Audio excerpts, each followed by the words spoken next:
প্রিয় শিক্ষার্থীবৃন্দ, এখন আমরা পড়তে যাচ্ছি ক্লাস 7-এর গণিত বই। আজকে আমরা পড়ব আমাদের প্রথম ক্লাস হিসাবে গণিত বইয়ের প্রথম অধ্যায়। তাহলে চলো আর দেরি না করে শুরু করা যাক। শুরু করার পূর্বে আমরা জেনে নেই আমরা আসলে কিভাবে পড়ব।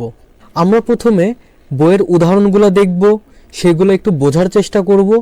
তারপরে আমরা উদাহরণ সংশ্লিষ্ট যে সকল অঙ্কগুলো অনুশীলনীতে আছে আমরা সেগুলো প্র্যাকটিস করব।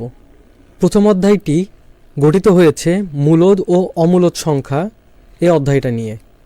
তাহলে চলো আমরা এখন মূলদ ও অমূলদ সংখ্যার বিস্তারিত সম্পর্কে জেনে আসি। চলো প্রথমে আমরা জেনে নেই মূলদ ও অমূলদ সংখ্যা কি।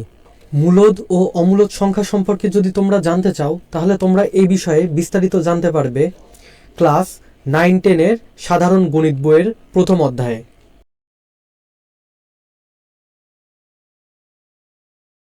আমরা দেখব মূলদ সংখ্যা। মূলদ সংখ্যা হচ্ছে যেই সংখ্যাগুলোকে আসলে সাধারণ ভগ্নাংশ হিসাবে প্রকাশ করা যায়, যাকে আমরা p/q আকার বলি। যে সংখ্যাগুলোকে আমরা p/q আকারে প্রকাশ করতে পারবো, মানে সাধারণ ভগ্নাংশ হিসাবে প্রকাশ করতে পারবো, তাদেরকে আমরা মূলদ সংখ্যা বলবো।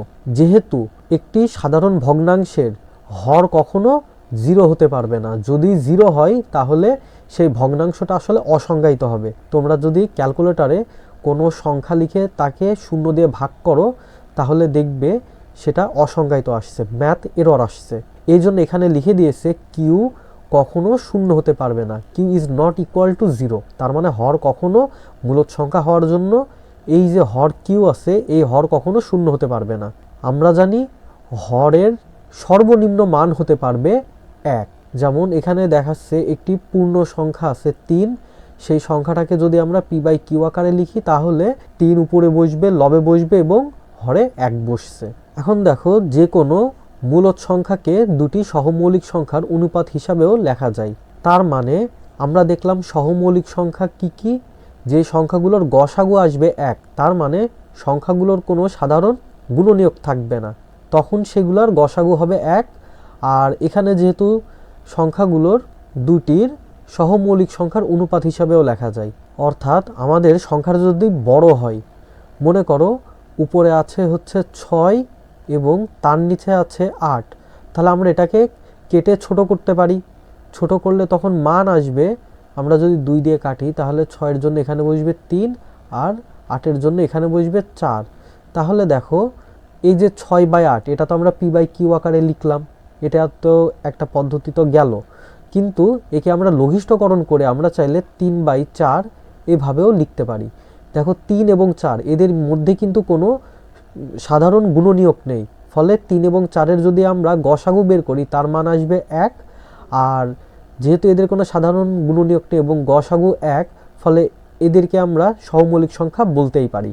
আর মূলদ সংখ্যাকে দুটি সহমৌলিক সংখ্যার অনুপাত হিসাবেও লেখা যায়। এটা বলতে আসলে এটাই বোঝাচ্ছে যে সংখ্যাগুলো যদি আলাদা আলাদাও হয়, আমরা যখন এদেরকে লঘিষ্ঠকরণ করব তখন আসলে এটা সহমৌলিক সংখ্যা হয়েই যাবে। আর এখানে একটি কথা বলছে, সকল পূর্ণ সংখ্যা এবং ভগ্নাংশই মূলদ সংখ্যা। তাহলে আমরা বুঝতে পারছি সকল পূর্ণ সংখ্যা এগুলো তো অবশ্যই মূলদ সংখ্যা এবং ভগ্নাংশই মূলদ সংখ্যা, এবং ভগ্নাংশগুলোও কি মূলদ সংখ্যা হবে। তবে সেটি অবশ্যই সাধারণ ভগ্নাংশ হতে হবে, কারণ এর নিচে আছে অমূলদ সংখ্যা। যে তাহলে এইটুকু তো আমরা ধারণা করতেই পারছি যে যে সংখ্যাগুলোকে p/q আকারে প্রকাশ করা যায় তাদেরকে মূলদ সংখ্যা বলে, আর যে সংখ্যাগুলোকে আসলে p/q আকারে প্রকাশ করা যায় না সেই সংখ্যাগুলোকে অমূলদ সংখ্যা বলে। এখানেও বলছে p এবং q এই দুটো হচ্ছে পূর্ণ সংখ্যা, q এর মান কখনো 0 হতে পারবে না, এগুলো হচ্ছে অমূলদ সংখ্যা। এখানে খেয়াল করলে দেখবে একটা কথা বলা আছে, পূর্ণবর্গ নয় এরূপ যে কোনো স্বাভাবিক সংখ্যার বর্গমূল কিংবা তার ভগ্নাংশ একটি অমূলদ সংখ্যা। তাহলে পূর্ণবর্গ নয়, আমরা জানি কি পূর্ণবর্গ সংখ্যাগুলো হচ্ছে, যদি আমরা নিম্ন বর্গ সংখ্যার কথাও চিন্তা করি 4, তারপরের পূর্ণবর্গ সংখ্যা 9, 3-এর বর্গ সংখ্যা 9, 4-এর বর্গ সংখ্যা 16, এইগুলা যদি আমরা রুট করি তাহলে আমরা অবশ্যই 4-এর জন্য পাবো 2 এবং 9-এর রুট করলে আমরা পাবো 3, পূর্ণ সংখ্যা পাচ্ছি। পূর্ণবর্গ সংখ্যাকে যদি আমরা বর্গমূল বের করি তাহলে পূর্ণ সংখ্যাই পাবো। 16-এর বর্গমূল করলে আমরা পাবো 4, কিন্তু যে সংখ্যাগুলো পূর্ণবর্গ সংখ্যা নয় সেগুলোর যদি আমরা বর্গমূল বের করি তাহলে সেই মানগুলো আসবে অমূলদ সংখ্যা। যেমন 2 তো একটি পূর্ণবর্গ সংখ্যা নয়, এটা একটি মৌলিক সংখ্যা। যদি এর আমরা বর্গমূল বের করি আমরা দেখব 1.414213 এই ধরনের মান আসছে এবং এখানে ডট ডট দিয়ে আছে, তার মানে কি মানগুলো এভাবে চলতে থাকবে।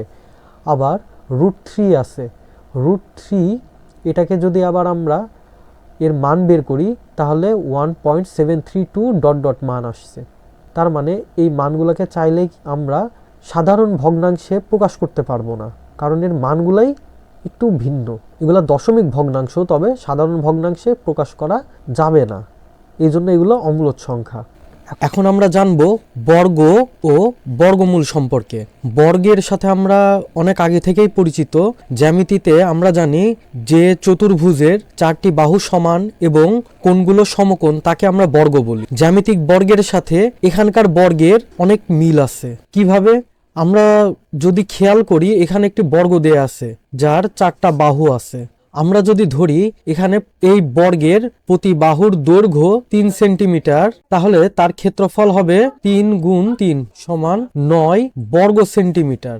এই বর্গক্ষেত্রের ক্ষেত্রফলটা আমরা ঠিক যেভাবে বের করলাম, যদি আমরা এখানে খেয়াল করি বর্গক্ষেত্রের ক্ষেত্রফল নির্ণয়ের সূত্র বাহু গুণ বাহু। তার মানে আমরা একই জিনিস পরপর 2 বার গুণ করছি এবং এই গুণ করার কারণে আমরা এখানে লিখছি বর্গ সেন্টিমিটার। ঠিক একই রকম ভাবে এই বর্গ মানে আসলে বোঝায় কোনো কিছু পরপর 2 বার গুণ করা। সেটা 3 না হয়ে হতে পারে 2 এর বর্গ, এবং বর্গ করার জন্য আমরা বর্গ চিহ্ন ব্যবহার করি। উপরে এই যে 2 এর দ্বারা বোঝায় 2 গুণ 2 সমান 4। আবার যদি আমরা 5-এর বর্গ করতে চাই তাহলে সেটা হবে 5 গুণ 5 সমান 25। তাহলে যে গুণফলটা আমরা পাবো সেটি হচ্ছে বর্গ সংখ্যা বা পূর্ণবর্গ সংখ্যা, আর যেই সংখ্যা গুণ করা হচ্ছে তাকে আমরা বলবো বর্গমূল। তাহলে আশা করি বুঝতে পেরেছো যে বর্গ সংখ্যা মানে হচ্ছে কোনো সংখ্যাকে পরপর 2 বার গুণ করতে হবে। গুণ করলে যেই গুণফলটা আমরা পাবো সেটা হবে বর্গ সংখ্যা, এবং যেই সংখ্যাটা আমরা গুণ করব সেটা হবে বর্গমূল। যদি খেয়াল করো তাহলে এখানে দেখতে পাবে ঠিক একই কথা লেখা আছে 4। এটা হচ্ছে পূর্ণবর্গ সংখ্যা যাকে আসলে 2 গুণ 2 হিসাবে লেখা যায়।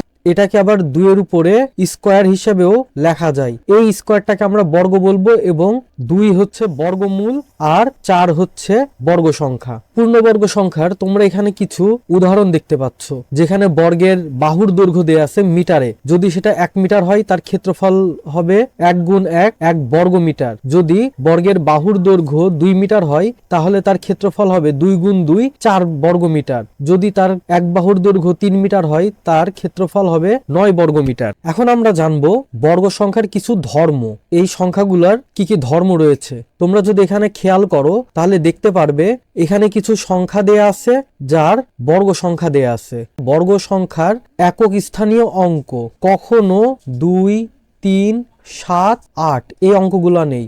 কোথাও আমরা 2, 3, 7, 8 এই সংখ্যা কোথাও দেখতে পারবো না, বরং তার বদলে 0, 1, 4, 5, 6, 9 এই সংখ্যাগুলো আমরা দেখতে পারি। তাহলে এটাকে আমরা বর্গ সংখ্যার একটি ধর্ম হিসেবে বিবেচনা করতে পারি। এখানে যদি খেয়াল করো লেখা আছে কোনো সংখ্যার একক স্থানীয় অঙ্ক যদি 0, 1, 4, 5, 6, 9 হলেই কি সংখ্যাটি বর্গ সংখ্যা হবে? এর উত্তর আসলে সব সময় হবে না, কিন্তু এই সংখ্যাগুলো যদি কোনো সংখ্যার শেষে এই সংখ্যাগুলো থাকে তাহলে সেই সংখ্যাটি একটি পূর্ণবর্গ সংখ্যা হওয়ার সম্ভাবনা থাকে। সেটা সম্ভাবনাকে প্রকাশ করে, কিন্তু এইগুলো থাকলেই যে সেটি কোনো পূর্ণ বর্গ সংখ্যা হবে বিষয়টি এমন নয়। ধরো 21, এই সংখ্যাটিকে চাইলে আমরা একই সংখ্যার গুণফল রূপে প্রকাশ করতে পারবো না, কিন্তু যদি বিবেচনা করো 81কে, একে চাইলে আমরা 9 গুণ 9 হিসাবে লিখতেই পারি।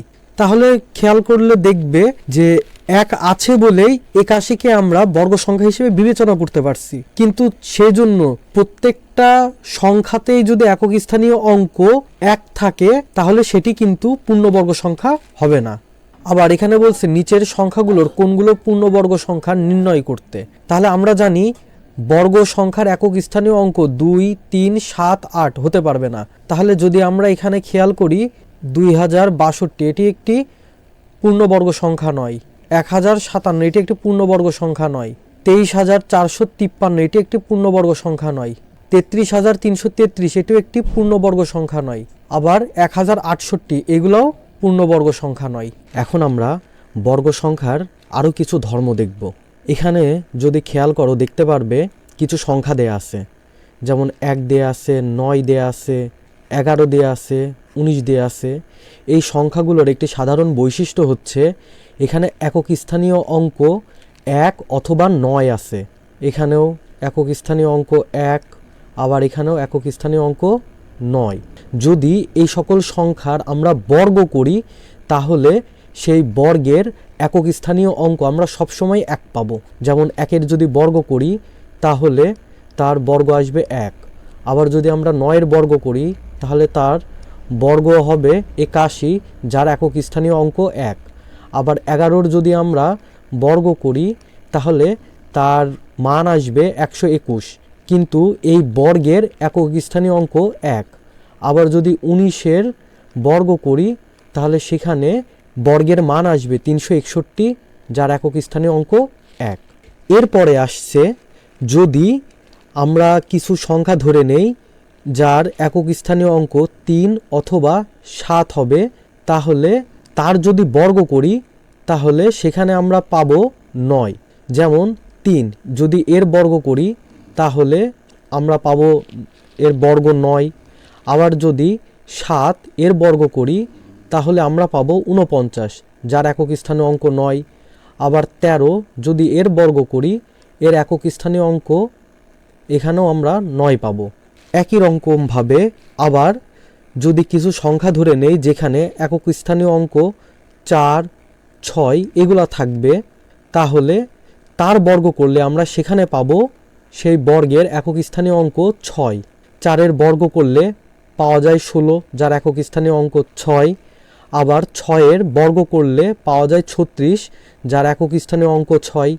14-এর বর্গ করলে পাওয়া যায় 196, যার একক স্থানীয় অঙ্ক 6। 16-এর বর্গ করলে পাওয়া যায় 256, যার একক স্থানীয় অঙ্ক 6। তাহলে এখন যদি আমরা পর্যালোচনা করি তাহলে আমরা এই বিষয়গুলো কিছুক্ষণ আগে শিখে এসেছি। প্রথমটি, যে সংখ্যার সর্বডান দিকের অঙ্কগুলো একক স্থানীয় অঙ্ক 2, 3, 7, 8 হয় সেগুলো পূর্ণবর্গ নয়, এটা আমরা কিছুক্ষণ আগেই জেনেছি। আবার যে সংখ্যাগুলোর শেষে বিজোড় সংখ্যক শূন্য থাকে ওই সংখ্যা পূর্ণবর্গ নয়, আমরা এটাও দেখেছি। আবার একক স্থানীয় অঙ্ক 1, 4, 5, 6, 9 হলে সেই সংখ্যা পূর্ণবর্গ হতে পারে।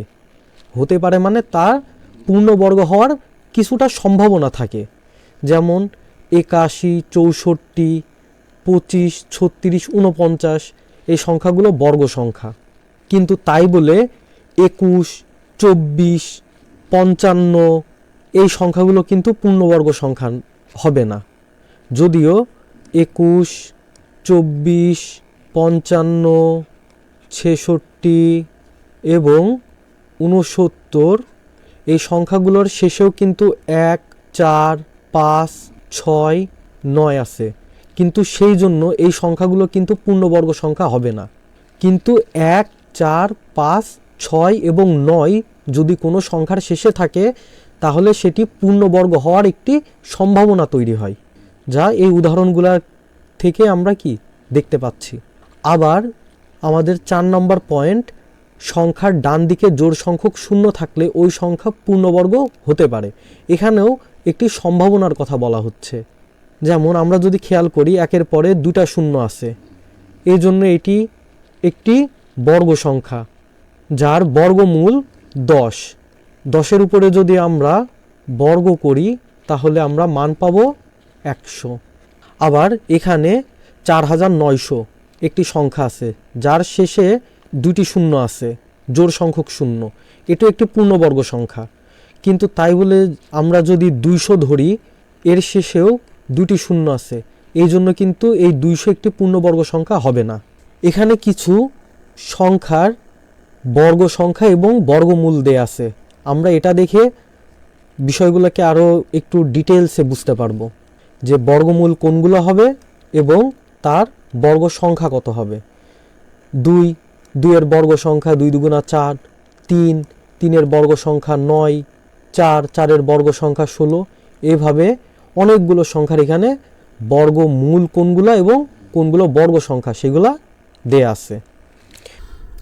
প্রিয় শিক্ষার্থীবৃন্দ, আমরা যদি 2025 সালে সপ্তম শ্রেণীর গণিত বইয়ের 176 পৃষ্ঠা দেখি, তাহলে সেখানে দেখব পরিশিষ্ট নামক অংশে অধ্যায়ভিত্তিক কিছু নতুন তথ্য যুক্ত করা আছে।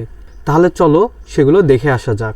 আমরা যদি প্রথম অধ্যায়ের সংযুক্তি দেখি, তাহলে দেখব বর্গ ও বর্গমূল এটি আছে। বর্গ এবং বর্গমূলে এখানে কিছু কথা লেখা আছে, যেগুলো সম্পর্কে আমরা ইতোমধ্যেই কথা বলে ফেলেছি। এখানে শুধুমাত্র নতুন তথ্য বলতে এখানে বর্গ এবং বর্গমূলের সংজ্ঞাটি যুক্ত করা আছে, যেখানে বলা হচ্ছে কোনো সংখ্যাকে সেই সংখ্যা দ্বারা গুণ করলে যে গুণফল পাওয়া যায় তা ওই সংখ্যার বর্গ এবং সংখ্যাটি হলো ওই গুণফলের বর্গমূল। যেমন 2-এর সাথে যদি আমরা 2 গুণ করি তাহলে গুণফল পাবো 4। এখানে 4 হচ্ছে আমাদের পূর্ণবর্গ সংখ্যা এবং 2 হচ্ছে আমাদের বর্গমূল। 1.2 যদি এই পার্টটার দিকে আমরা খেয়াল করি তাহলে দেখব পূর্ণবর্গ সংখ্যা। আমরা জানি পূর্ণ সংখ্যা ধনাত্মক এবং ঋণাত্মক উভয় হতে পারে। তাহলে আমরা যদি ধনাত্মক পূর্ণ সংখ্যা নেই এবং তার যদি আমরা বর্গ করি, তাহলে আমরা দেখব আমাদের বর্গ সংখ্যার মানগুলো আসবে ধনাত্মক। আবার আমরা যদি ঋণাত্মক পূর্ণ সংখ্যা নেই এবং যদি তার বর্গ করি, আমরা তখনও দেখতে পাবো তার বর্গ সংখ্যা আসবে ধনাত্মক। তাহলে আমরা জানি যদি দুটি ঋণাত্মক সংখ্যা গুণ করা হয় তাহলে মাইনাস আর মাইনাস গুণ করলে প্লাস হবে এবং 5 আর 5 যদি আমরা গুণ করি তাহলে 25 হবে। তাহলে যদি দুটি ঋণাত্মক সংখ্যা গুণ করা হয় বা যদি তাদের বর্গ করা হয় তাহলে বর্গ সংখ্যাটি ধনাত্মক হবে। এখানে এই কথাগুলোই লেখা আছে, এছাড়া আর তেমন কোনো নতুন তথ্য যুক্ত করা নাই। যা আছে তা সম্পর্কে আমরা ইতোমধ্যেই কথা বলে ফেলেছি।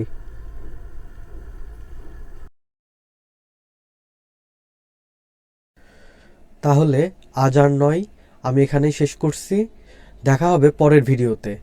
পরের ভিডিও দেখার জন্য আমি তোমাদেরকে আন্তরিকভাবে আহ্বান জানাচ্ছি। সবাই সুস্থ থেকো, ভালো থেকো।